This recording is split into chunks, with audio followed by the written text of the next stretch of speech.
All right. Here, Jay's Garage, and we have an update. And one of the longest running projects I've got right now is the Hurricane EVO. And it's one of those things that people still want to see it get done, and it sort of is. So we finally got this thing. We got this body kit here, and you remember I did the video on it. It's two phases here. One, we got to get the body kit on, car painted, and then I got to get the engine and trans from Tommy F. Yeah, it's already built. I just have to get the head out, is out being built up. Once the head is built and done, we can get this thing back together. I was in touch with Sarah and Toon. She's going to be heading out here with her boyfriend, and he's a fabricator. She's going to turn the wrenches, and we'll get this thing up and running. So that's going to be shortly after the pandemic slows down a little bit, but this is going to be done probably in the next week or so. Now, obviously, there's something about, like, Shivam bought this body kit here for $5 grand, and that was like the hookup, the YouTube hookup down from, I don't know, 15 grand, whatever the guy said it was. And it's just leaving a little bit to be desired here. And I don't want to say it's a waste of $5,000. I told Shivam, like, why are you going to spend so much money on this car? Because this car, I mean, between the 10 I'm into it for the engine build, the engine work and everything like that, this is going to be a $45,000 car. Even with the labor and everything taken care of, this is going to be a pretty expensive car. Now, they screwed this up. Let's see. So, it goes this way, right? This is the way this is supposed to work. And this side skirt is supposed to go on like this, right? So it goes under the door, it fits in there. And that vent is supposed to be on this side. Well, that's all well and good, except the other side, they cut wrong. So the cut here is the opposite of the one over there to fit in to that body panel. So we were going to switch sides on it. Shivam doesn't want to do that. He wants to keep it the way it's ugly and supposed to be intended. I don't know. I'm just like, even this, everything here. If this is how the front bumper matches up, that's way too close to the front tire, I would say. I think that would even rub. So what do you do there? This carbon thing, I mean, look, objectively, it's going to look pretty cool, right? This big carnard on the side. You got the carbon fiber pieces. You got the carbon fiber under tray here. But then you look and you're like, oh, that's really cool. Carbon fiber under tray can connect here. But when you look, I mean, how do I get up here? Let's see if I can do this without knocking. I feel like if I grab onto something, it's going to fall off. Let me grab onto the, all right. If you look down the bottom there, there's nothing, and this is the under tray under here.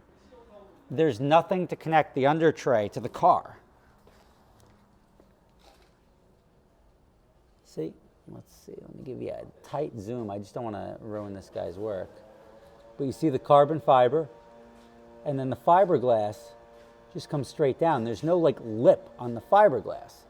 So this would be a lip. You can secure this to the thing. Going across the entire front here, this comes straight down, and this is finished here. It's only like 2 millimeters thick. You can't secure it. So we have to figure out how to secure this entire leading edge of this entire under tray to this bumper when the only thing you have to secure it to is, I mean, equivalent of that. Like this right here. Like, you can't secure anything to that. It's not enough of a contact point. So yes, you can get it here down, but you can't do anything across the whole front end. So if air gets in there, and like usually you'd see cars that have like a pipe coming from here to here, but you can't do that on this car. There's not enough room. So that is a big problem. These things are just ugly and they don't really line up. Where is it? There's one on the other side. Like, and I'm sure this isn't like, where does it go? Like, it just, to get this to line up, I don't know, like totally a work in progress. So let's just say it catches the wheel arch there, but then it misses the whole boat up here. I mean, this is a kit that came together that I don't want to question Shivam's use of money, but I question Shivam's use of money in this case. Now, at least it's looking more like a vehicle. I mean, I would even say leave those off. You could sort of get away with it like that without these stupid vents that don't line up. I mean, you don't want to make it look, I mean, I guess it's his car. He can make it look however he wants, but you do want to be aware of what it's looking like. Now, this, again, I feel like it's pretty close, whether this has to be shaved. I mean, it sucks to shave stuff like that. But if the profile of the tire is a little bit bigger, you may have contact issues up there, and that's never any good.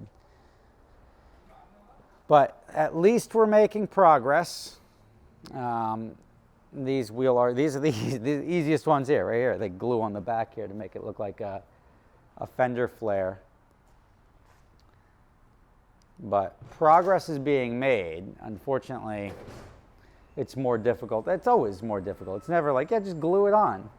But, you know, that's the problem with me is I say, just glue it on. Hey, this doesn't fit. All right, hit it with a zip tie. Like, I'm that guy that just says, like, make it work and go for the path of least resistance. And this car has been pretty resistant up until this point. So would I recommend this body kit? As of right now, no. The guy who sold it to him allegedly is going to come out and check it out and see if he can make it right. And if he can, then whatever, we'll see what happens. If he can't, then I would probably recommend not going too crazy with the body kit. But I do understand the desire to have these things look pretty cool. I don't understand why this comes over and up, right? Like, wouldn't that have been just cool if it was just, yes. Oh, so this is what fills that in. So this, see, level, and then it kicks up. So this is going to look like the finish. So that's going to be down here. But I don't know. To me, sort of a waste. We do have that other bumper that I got. I bought this bumper on, I want to say, oh, and that's what they said. They're like, oh, the door rubs, the fender. And I'm like, cool, just shave it down a little bit. Just cut a little piece off. Oh, I forgot about these, my Corvette tires. I can rip some nasty burnouts in these things. But here's the rest of the car, still here. Yeah, I'm excited. Honestly, when we start getting this thing cranking, I think this will be race ready before Rob Dom's 4-rotor? It's debatable, but I think with actual effort, this thing is about, I want to say summer, but we're in June, July. I'm going to say this thing is going to be fairly well sorted by September. I say we'll get it running by August, and by end of September, I'll just say October 1 is my date that this thing will be absolutely done. And that's like understanding that we're not going crazy on this car. We're going to have, I mean, it's going to be 600, 650 wheel horsepower, but once the body and paint is done, the rest is all pretty simple. Just putting everything back together and maybe waiting on parts. So there is your Hurricane EVO update. Wait till you see the livery. I've got these ideas in my head. I'm going to go to 99 Designs, have them sketch it out, and we're going to wrap this car awesome. Shivam wants to paint it like the factory color. I think that's sort of a waste. So I think we may just not paint it at all. Wrap the thing, make it look badass, and then he can paint it whatever he wants when he wants it. But let's get this thing to a point where it's recognizable, where it's cool, where it drives, where it's fun, and where the wheel well. I mean, that's too much real estate back here. Not enough real estate up here. Let's get the bigger problem sorted first. That's a bigger problem. All right, Rob Ferretti, thanks for watching. Thank you for hanging in there forever on this Hurricane EVO build. Why is it taking so long? Because it costs a lot of money, and you don't want to throw, it's like you don't want to throw good money after bad. So I'm building a house, I'm doing other stuff. To just keep throwing tens of thousands of dollars at this thing wasn't the smartest use of money. So that's why it's taking so long. Rob Ferretti, but now I want to get it done, and that's important. So Rob Ferretti, thank you for watching. I'll catch you next time.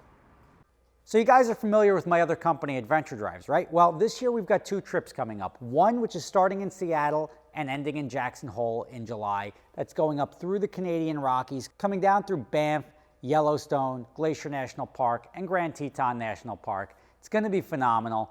Also, we're going to be going to Scotland in October. We're going to be doing Scotch distilleries, playing golf at St. Andrews if you want to do that, walking around, seeing lakes, waterfalls, driving the North Coast. It's going to be an amazing trip. Prices start as low as $2,500 per person for the shorter trip in Scotland, about double that for the longer trip in July. If you're interested in going, check out the link in the description.